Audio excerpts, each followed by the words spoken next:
말도 안 되는 일이 벌어졌습니다. 2025년 하얼빈 동계 아시안게임 쇼트트랙 경기장에서 충격적인 사실이 드러났습니다. 국제 규격과 완전히 다른 경기장, 의도적으로 조작된 빙질, 그리고 3년 전 베이징 올림픽의 악몽이 다시 재현되고 있습니다. 올림픽을 넘어 이제는 아시안게임까지.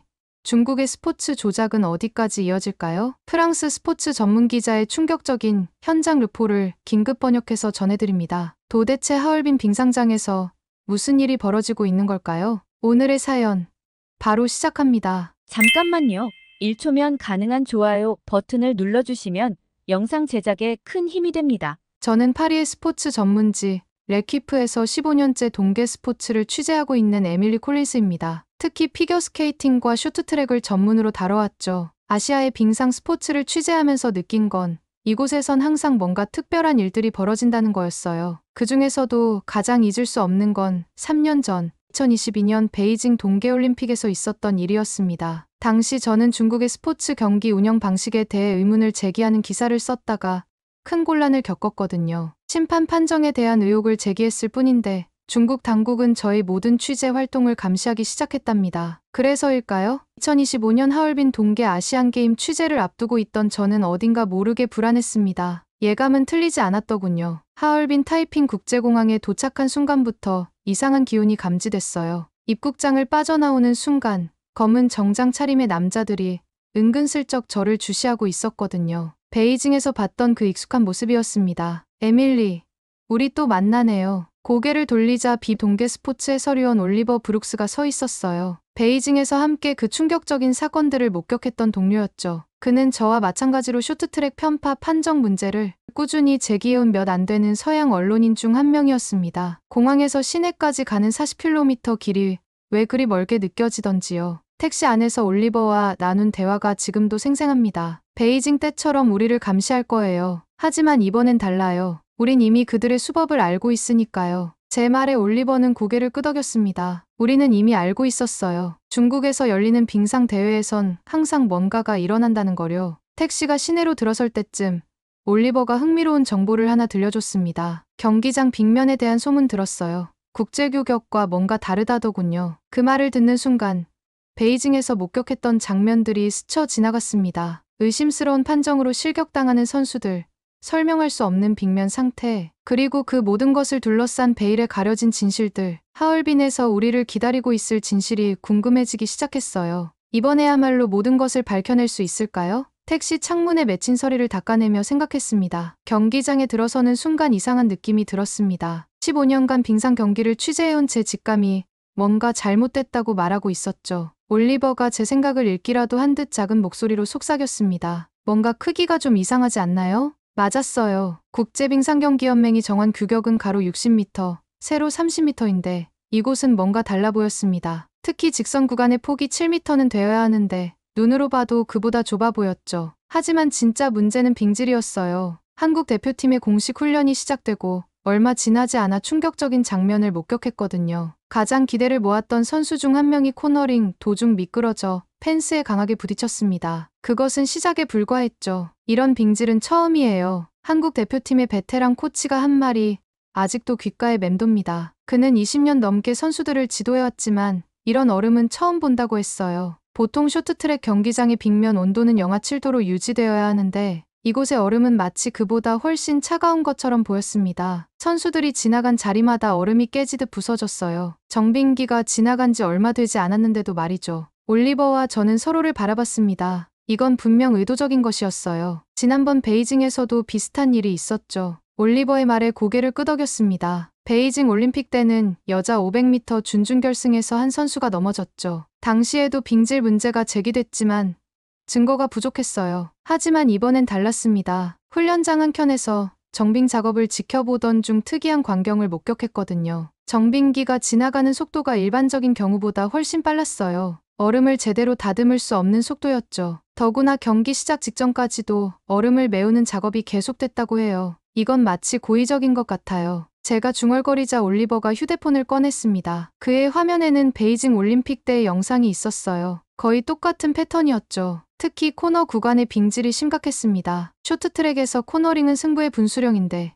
이런 상태라면 제대로 된 경기가 불가능할 거예요. 더구나 한국 선수들은 후반 스퍼트가 강점인데 이런 빙질에서는 그 전략을 쓸 수 없을 겁니다. 경기장을 나서면서 올리버가 한숨을 쉬었어요. 이번에는 진짜 큰일이 벌어질 것 같네요. 저는 휴대폰을 꺼내 베이징 올림픽 때 알게 된 한 연락처를 살펴봤습니다. 중국 쇼트트랙 대표팀의 전직 코치였죠. 그때는 혼자 이 문제를 파헤치려다 실패했지만 이번에는 달랐어요. 그의 답장이 왔습니다. 오늘 밤 11시 호텔 로비에서 만납시다. 창밖으로 하얼빈의 밤이 깊어가고 있었습니다. 이 도시가 숨기고 있는 진실이 곧 드러날 거라는 예감이 들었죠. 하얼빈의 밤은 생각보다 춥더군요. 호텔 로비에서 기다리는 동안 창밖으로 내리는 눈을 바라보고 있었습니다. 시계는 이미 11시를 가리키고 있었죠. 콜린스 기자님, 뒤에서 들려온 조심스러운 목소리에 돌아보니 때 후반으로 보이는 남자가 서 있었어요. 리우 펑이었습니다. 그는 2018년까지 중국 쇼트트랙 대표팀의 코치였죠. 베이징 올림픽 준비 과정에서 갑자기 자리에서 물러났다는 것 말고는 알려진 게 없는 인물이었어요. 우리는 호텔에서 멀지 않은 한적한 커피숍으로 자리를 옮겼습니다. 리우 펑은 계속해서 주변을 살폈어요. 그의 손이 미세하게 떨리는 게 보였죠. 이번 하얼빈 경기장은 처음부터 계획된 거예요. 그가 꺼낸 첫 마디였습니다. 리우 펑은 지난 2년간 중국 빙상 경기장의 설계 과정에 깊이 관여했던 내부자였더군요. 빙질만이 아닙니다. 경기장 크기도 의도적으로 작게 만들었어요. 규정상 최소 기준은 맞췄지만 실제로 선수들이 경기하기엔 너무 좁죠. 그의 말에 따르면 좁은 트랙은 아웃코스 추월을 거의 불가능하게 만든다고 해요. 특히 한국 선수들이 주로 사용하는 후반 추월 전략을 무력화시키기 위한 것이었죠. 보통 다른 나라들은 규정보다 넓게 경기장을 만들어요. 선수 보호를 위해서죠. 하지만 여긴 달라요. 최소 기준에 딱 맞췄어요. 위험하죠. 리우 펑은 잠시 말을 멈추고 주머니에서 작은 USB를 꺼냈습니다. 경기장 설계도와 내부 회의 자료가 담겨 있다고 하더군요. 왜 이런 이야기를 저한테 하시는 거죠? 제가 조심스럽게 물었습니다. 그의 대답은 의외였어요. 전 진짜 스포츠를 사랑하는 사람이에요. 20년 넘게 선수들을 가르쳐왔죠. 하지만 이건 스포츠가 아니에요. 리우 펑의 눈에는 깊은 슬픔이 서려 있었습니다. 그는 베이징 올림픽 때 이미 이런 일들이 벌어질 것을 알고 있었대요. 하지만 그때는 용기가 없었다고 했죠. 중국 선수들은 이미 이 경기장에 맞춰 훈련해왔어요. 좁은 코스, 단단한 얼음, 모든 게 계획대로예요. 한국 선수들의 장점을 완벽하게 봉쇄하도록 설계됐죠. 그의 고백은 계속됐습니다. 빙질 관리 지침이 일반적인 기준과 완전히 다르게 작성됐다는 것, 정빙 작업 시간을 의도적으로 조절한다는 것까지. 모든 게 치밀한 계산하에 이뤄진 일이었어요. 갑자기 리우 펑의 휴대폰이 울렸습니다. 그는 화면을 보자마자 창백해졌어요. 더 이상은 말할 수 없습니다. 조심하세요.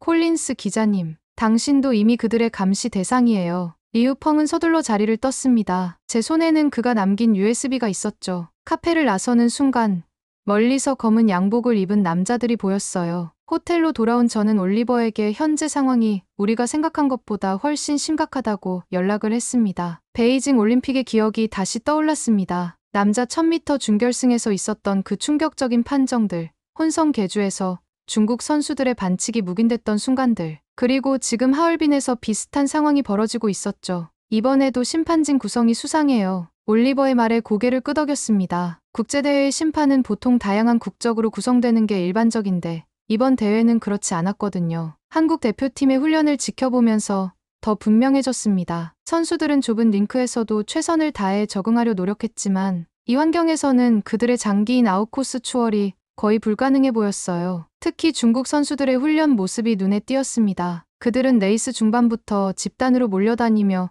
인코스를 차단하는 전술을 집중적으로 연습하고 있었어요. 베이징에서 봤던 것과 똑같은 전략이었죠. 이건 명백한 반칙이에요. 올리버가 지적한 대로였습니다. 국제빙상연맹의 규정상 고의적인 진로 방해는 엄연한 반칙이에요. 하지만 베이징 올림픽에서 우리는 이런 반칙들이 어떻게 묵인되는지 이미 봤었죠. 중국 대표팀의 전략은 분명했습니다. 좁은 경기장을 최대한 활용해 한국 선수들의 추월을 막는 것. 여기에 빙질 문제까지 더해지면 정상적인 경기 운영이 어려울 게 뻔했어요. 올리버, 우리가 할 수 있는 일이 뭘까요? 있는 그대로를 보도하는 것뿐이겠죠. 증거는 우리 눈앞에 다 있으니까요. 맞았습니다. 비정상적인 경기장 크기, 의도적으로 조작된 듯한 빙질, 그리고 중국 선수들의 집단 주행 전술까지. 모든 정황이 불공정한 경기 운영을 가리키고 있었어요. 창밖으로는 하얼빈의 찬바람이 불어오고 있었습니다. 이제 우리가 할 수 있는 건 진실을 기록하는 것뿐이었죠. 스포츠의 공정성을 위해서라도 이번만큼은 모든 것을 제대로 보도해야 했으니까요. 2000m 혼성 계주 결승전이 시작되기 전 경기장은 이미 관중들의 열기로 가득 찼습니다. 한국 대표팀은 박지원, 김태성, 최민정, 김길리 선수가 출전했습니다. 그들의 표정에서는 어떤 긴장감도 느껴지지 않았죠. 오히려 이런 상황에 익숙한 듯 보였어요. 중국 대표팀을 보세요. 올리버의 말에 시선을 돌렸습니다. 중국의 린샤오진과 판커신을 비롯한 선수들이 특별한 눈빛을 교환하고 있었어요. 그들은 분명 무언가를 계획하고 있었죠. 경기가 시작되자마자 예상했던 일이 벌어졌습니다. 중국 선수들은 레이스 초반부터 집단으로 움직이며 한국 선수들의 진로를 차단하기 시작했어요. 관중석에서는 환호성이 터져나왔지만 취재석에 우리는 모두 숨을 죽이고 지켜보고 있었죠. 저건 명백한 반칙인데 올리버의 중얼거림이 들렸습니다. 하지만 심판들은 아무런 조치도 취하지 않았어요. 베이징에서 봤던 그 장면이 다시 펼쳐지는 것만 같았습니다. 중반부까지 한국과 중국의 치열한 선두 다툼이 이어졌어요. 그때였습니다. 김길리 선수가 절묘한 타이밍에 인코스 초월을 시도했죠. 하지만 중국 선수와 접촉이 일어났고 순간 관중석에서 야유가 터져나왔습니다. 심판의 판정을 기다리는 순간 경기장 전체가 얼어붙은 것 같았어요. 다행히 이번에는 반칙 선언이 없었지만 한국 대표팀의 작전에 제동이 걸린 건 분명했습니다. 그리고 마지막 두 바퀴 아무도 예상하지 못한 순간이 찾아왔어요. 중국의 마지막 주자 린샤오진이 코너를 돌다가 중심을 잃었습니다. 그가 넘어지는 순간 경기장은 순식간에 침묵에 빠졌죠. 우리가 계속 지적했던 빙질 문제가 결국 중국 선수의 발목을 잡은 겁니다. 한국 대표팀은 놀라운 기록으로 금메달을 획득했습니다. 카자흐스탄이 은메달, 일본이 동메달을 차지했죠. 시상대에 오른 한국 선수들의 표정에서는 안도감이 느껴졌어요. 아이러니하네요. 올리버의 말에 고개를 끄덕였습니다. 중국이 준비한 함정이 결국 자신들의 발목을 잡은 거였으니까요. 하지만 이것으로 끝난 게 아니었습니다. 남자 500m 결선에서는 또다시 중국 선수들의 수상한 움직임이 포착됐거든요. 그들은 서로를 밀어주듯 달리고 있었어요. 하얼빈 시내의 작은 호텔 방에서 노트북을 펼쳤습니다. 창밖으로는 여전히 눈이 내리고 있었죠. 경기가 끝난 지 하루가 지났지만 전날의 충격적인 장면들이 계속해서 머릿속을 맴돌았어요. 에밀리, 방송 보셨나요? 올리버가 보낸 메시지였습니다. 그의 해설이 사람들 사이에서 화제가 되고 있다고 하더군요. 특히 베이징 올림픽 때와의 유사점을 지적한 부분이 큰 반향을 일으켰답니다. 화면을 넘기며 각국 언론사들의 반응을 살펴보았어요. 모두가 2022년 베이징 동계올림픽을 떠올리고 있었습니다. 그때 남자 1000m 준결승에서 있었던 의심스러운 판정들, 혼성 계주에서의 논란, 이번 하얼빈의 사건이 그때의 기억을 다시 되살린 거죠. 이건 단순한 우연이 아니에요. 전화기 너머로 올리버의 목소리가 들려왔습니다. 그도 지금 기사를 쓰고 있다고 하더군요. 특히 경기장의 빙질 문제와 좁은 트랙 설계가 어떻게 선수들의 경기력에 영향을 미쳤는지 상세히 다루고 있었어요. 유로스포츠의 한 기자가 보내온 메시지도 눈에 띄었습니다. 2021년 중국 수영선수단의 도핑 스캔들을 언급하면서 중국의 스포츠 윤리 의식에 대해 우려를 표현했더군요. 당시 23명의 선수가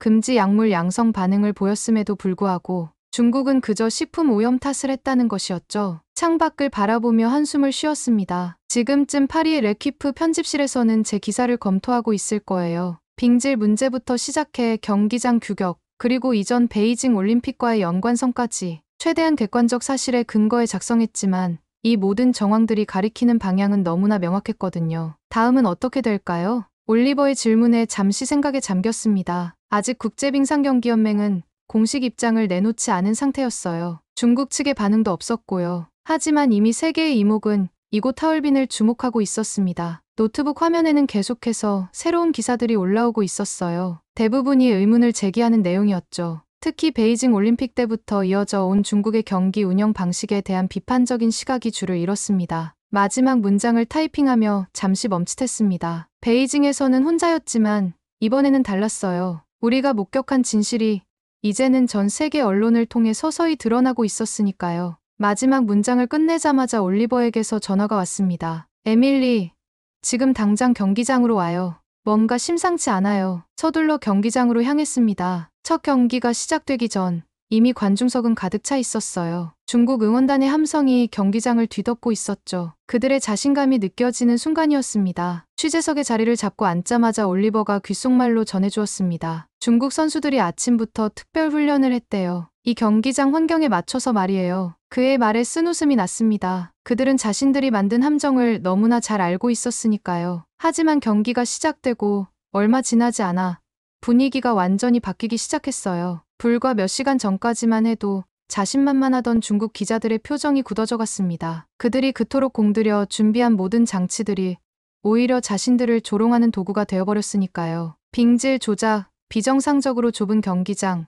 모든 것이 불공정해 보였습니다. 하지만 그날 하얼빈 헤이롱장성 훈련센터 다목적 홀에서는 놀라운 일이 벌어졌어요. 한국 선수들은 마치 이런 상황을 예견이라도 한 듯 움직였습니다. 좁은 트랙에서도 불안정한 빙질에서도 그들의 움직임은 흔들림이 없었어요. 오히려 이런 악조건이 그들의 집중력을 더욱 끌어올리는 것처럼 보였죠. 중국 응원단의 함성이 점점 작아지기 시작했습니다. 반면 한국 선수단과 응원단의 기쁨의 함성은 경기장을 가득 메웠어요. 경기가 거듭될수록 더욱 분명해졌습니다. 그들이 준비한 모든 장치들이 오히려 자신들을 조롱하는 도구가 되어버린 거였죠. 첫 번째 금메달이 확정되던 순간 올리버가 제 어깨를 툭 쳤습니다. 이게 바로 진짜 스포츠죠. 그의 목소리에는 감동이 묻어났어요. 우리는 지금 단순한 승리가 아닌 정의가 실현되는 순간을 목격하고 있었으니까요. 경기가 끝나갈 무렵 놀라운 기록이 나왔습니다. 금메달 7개 중 4개를 한국이 가져간 거예요. 하얼빈 헤이롱장성 훈련센터 다목적 홀에서는 하루에만 4번의 애국가가 울려 퍼졌습니다. 중국 기자들은 이제 더 이상 취재석에 앉아있지 못했습니다. 그들의 자리는 하나둘씩 비어갔어요. 반면 국제 언론사의 기자들은 바쁘게 움직이기 시작했죠. 모두가 같은 생각을 하고 있었을 겁니다. 이건 단순한 스포츠 경기가 아닌 정의가 승리하는 순간을 보여주는 역사적인 사건이라는 것을. 올리버는 BBC 생중계에서 이렇게 말했습니다. 오늘 우리는 스포츠의 진정한 가치를 목격했습니다. 어떤 조작도 어떤 방해도 진정한 실력 앞에서는 의미가 없다는 것을요. 그날 저는 스포츠가 보여줄 수 있는 가장 아름다운 순간을 목격했습니다. 조작된 빙판도 좁은 경기장도 그 어떤 불공정도 진정한 실력 앞에서는 의미가 없었어요. 오히려 그런 시도들이 한국 선수들의 압도적인 기량을 더욱 빛나게 만들었을 뿐이었죠. 누군가는 스포츠를 단순한 게임이라고 말합니다. 하지만 그날 하얼빈에서 저는 깨달았어요. 스포츠는 때로 우리 사회의 가장 깊은 진실을 보여주는 거울이 된다는 것을. 그리고 그 거울 속에서 저는 보았습니다. 정의는 결국 승리한다는 것을. 진정한 실력은 결코 감춰질 수 없다는 것을요. 하얼빈의 겨울은 우리에게 잊을 수 없는 교훈을 남겼습니다. 세상에는 아직 정의가 존재하고 그 정의는 우리가 생각한 것보다 훨씬 더 강력하다는 것을요. 아직 하얼빈 동계 아시안게임은 진행 중입니다. 많은 종목들이 남아있고 더 많은 이야기들이 만들어질 것입니다. 저는 이곳에 남아 끝까지 한국 선수들의 도전을 지켜보려 합니다. 그들이 보여준 값진 승리처럼 앞으로도 더 많은 감동의 순간들이 이어지리라 믿습니다. 오늘 사연 어떻게 들으셨나요? 불공정한 환경 속에서도 정정당당하게 실력으로 승부하는 한국 선수들의 모습이 진정한 스포츠 정신이 무엇인지 전 세계에 보여준 순간이었습니다. 앞으로 남은 경기에서도 우리 선수들이 부상 없이 더 큰 감동의 순간을 만들어내길 기원합니다. 여러분도 우리 선수들을 위한 뜨거운 응원의 메시지를 댓글로 남겨주세요. 감동뭉클에서는 여러분의 소중한 마음을 모아 사연 주인공들에게 전해드리고 있습니다. 여러분 주변에 감동적이거나 재미있는 실제 사연들을 제보받고 있으니 언제든 저희 공식 메일로 제보해주세요. 오늘 들려드린 사연에 공감하셨다면 구독과 좋아요 눌러주시고 주변 분들과도 공유해주세요. 여러분의 작은 관심과 응원이 더욱 좋은 콘텐츠를 만드는 데 큰 힘이 됩니다. 오늘도 여러분의 하루의 작은 즐거움이라도 되었기를 바라며 지금까지 감동뭉클이었습니다. 끝까지 시청해주셔서 감사합니다. 다음에 더 감동적인 사연으로 찾아뵙겠습니다.